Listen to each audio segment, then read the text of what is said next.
next speaker is Miranda Zuvich. She is a master's student at Colorado State in my department. And she's really working on some preliminary research to look at the genetic component with her abscesses. And I don't know if you noticed, but there's a lot in the press, there's a lot in journals right now, and scientific journals relative to re-looking at liver abscesses due to the importance. So this is a perfect time to get into that.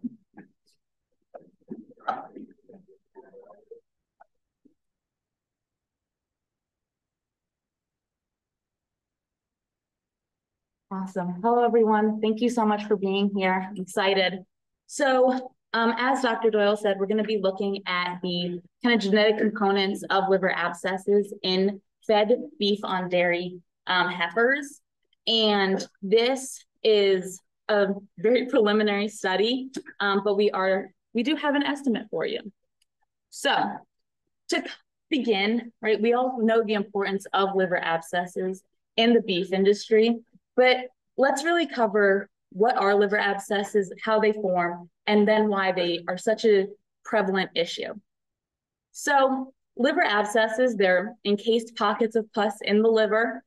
And what happens is that when an animal is fed high amounts of grain without proper transition, then this can lead to acidosis due to the fact that those carbohydrates are not as structural.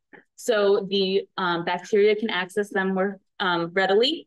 It doesn't need to be masticated as much, so you have less saliva production, which decreases the amount of sodium bicarbonate and buffering that enters the rumen.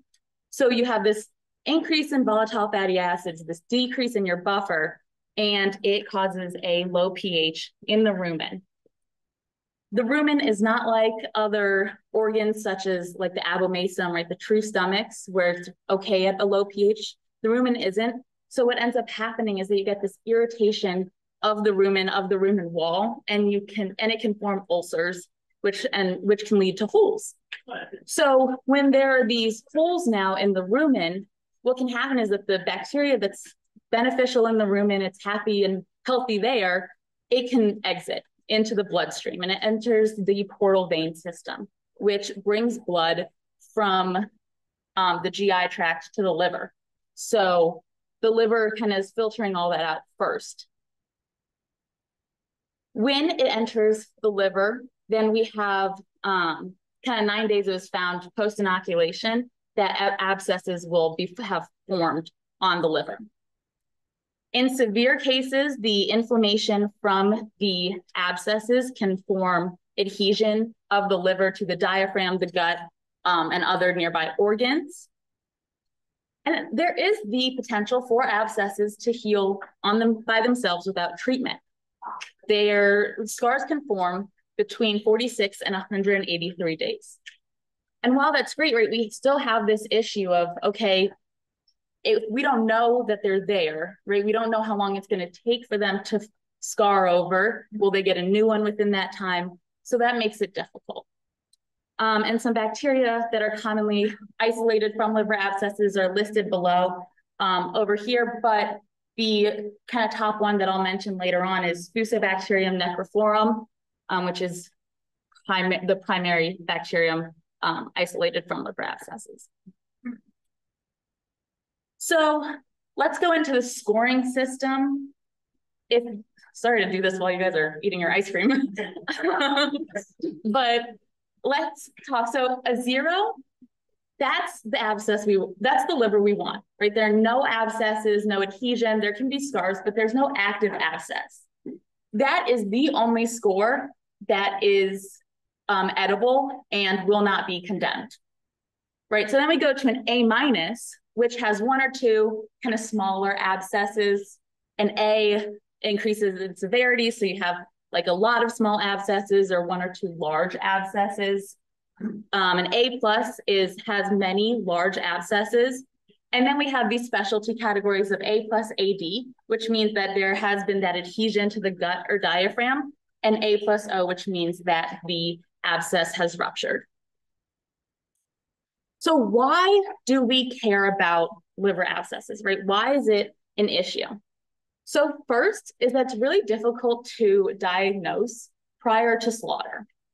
Live animals don't show clinical signs, and if they do, they're not different from acidosis. So while there are diagnostic tools, like you can use ultrasound with fairly high success, that's expensive. And if you're going to ultrasound animals, which ones are you going to pick if you can't identify who's sick or not, or who you think may be sick? There are also other diagnostic tools that are being investigated by other groups to see, right, can we use blood diagnostics to diagnose prior to slaughter? Because once we're at slaughter and we see them, right, there's nothing we can do at that point. That liver has to be condemned. So because it is so difficult to diagnose prior to slaughter, we have a lot of prevention methods that have been tested out, but they're not always effective, and they're also not always sustainable for long-time use. So the first is antimicrobial feed additives, such as tylosin, right? In a conventional beef operation, this is going to be a popular choice to decrease liver abscess incidence. However, we're running into increasing concerns with antimicrobial resistance and verification programs such as USDA Organic, which would prevent the use of antibiotics. And then also consumer perception, right? Consumers are trending more to, they don't want their meat to have been treated with antibiotics. So, right, how do we adjust with that to the future to meet those demands? Next, we have nutritional management. And if we can use nutritional management to decrease ruminal acidosis incidence, then we could likely decrease liver abscess incidence as well, since liver abscesses commonly are a sequelae to acidosis.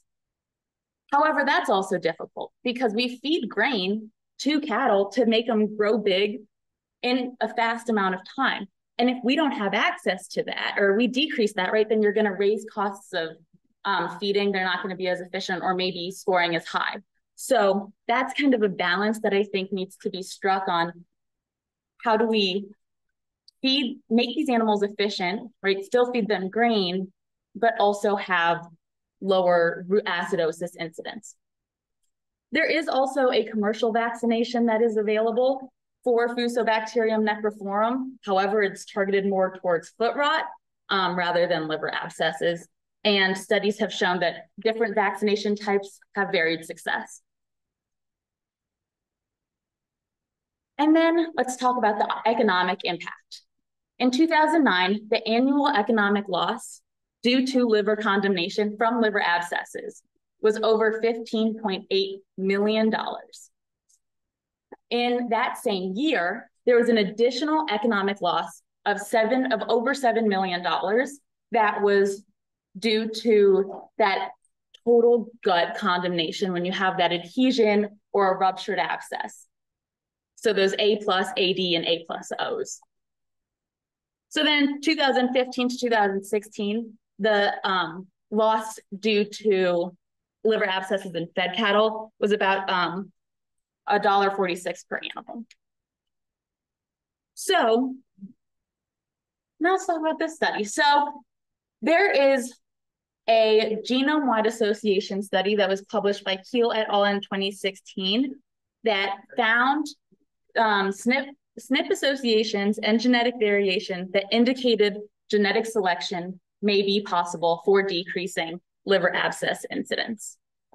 So going off of that, and that was in beef on beef, not on beef on dairy, but right, going off of that, if there is a potential for a genetic component that would help with genetic selection, that offers this new opportunity for a genetic selection tool. So our objective of our study was to utilize the other side of genetics, right, the quantitative genetics, to produce a preliminary heritability estimate of liver abscess incidence in our data set of fed beef on dairy heifers.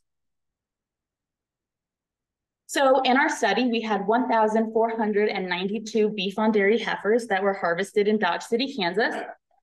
They all had liver abscess scores assigned at harvest, so using that Elanco scoring system that I showed earlier. At the feedlot prior to harvest, these animals were split by kill lot and treatment. And so kill lot was kind of like a block. So each kill lot had each treatment in it. However, the treatments were for a different study and are not of direct interest in this study. So we'll talk about how we kind of dealt with that environmental difference in a bit. And then the pedigree did have sire information for all heifers, but they did not have any dam information. And we used a 3-generation sire pedigree. Something that will get brought up a lot in this discussion is that there were only 19 unique sires across all almost 1,500 heifers. So that rose an issue, but we'll talk about that issue in a bit. So we had our scores of 0, A-, A, and A+, and that A+ category included those A+, AD, and A+ O, because those are all like very severe, extreme cases, right? The most loss. And so we renumbered those to 0, 1, 2, and 3, just for statistical purposes. And then we evaluated the effects of contemporary group, number of BRD treatments that they received, and age in days. And we used a mixed effect sire model. And then our contemporary group was a combination of kill lot and treatment, because right, you want to take into account these environmental differences. And there's not only an environmental difference per treatment, right, in this study, there's also one per kill lot. So if we say, okay, they were in kill lot A and treatment 1, then we're accounting for those differences rather than saying, oh, all the animals in kill lot A. So, quick descriptive summaries of the scores that we found. In this data set, our incidence rate was 39.5%. So 39.5% of the animals in this data set had condemned livers and a score of A- or above. And as you see, 0, so the edible liver had the highest prevalence, and then A+ had the second highest. With A+ category, right, I said that we had combined A+ AD and A+ O into that. We had 232 of those being A+ AD, 14 being A+ O, and 106 being A+, so just normal A+ score. So now I was saying, okay, if we're doing a sire model, let's see what these distributions visually look like per sire, right? Are there any noticeable trends that we can tell? And kind of what we can see here is that a lot of them look like there's nothing there, right? So we have some such as sire E and sire P, where you can start seeing those counts, they're fairly high. And there's some like sire R, where you can barely even see that there's any counts on that. And this is kind of what our issue came to, right? We had only 19 unique sires, but they were so unevenly distributed as parents throughout this data set that sire E had 530 progeny in this data set, and there's some that had 1 progeny. So there was a lot of variation in this, and also just not a lot of sires. And this is just how, right, thinking of the fact that these are beef on dairy animals, it would make sense that we're using a lot of the same sire and not a lot of different sires. And we're going to AI them with a lot of the same sire. So that does play an issue in our research aspect, but I understand that's just management, right? It's how industry and research kind of may not always work out together, but we're working around it. So our results for our heritability estimate are genetic variance that was estimated from this data set was 2.7 times 10 to the negative 7. So it was 0. And our phenotypic variance was 1.58. And so when we plug that into this heritability equation, our answer was 0. So the heritability estimate from this preliminary study for this data set was 0. So what that means, right, there's not a genetic component that we could identify in this data set for liver abscess scores or incidence.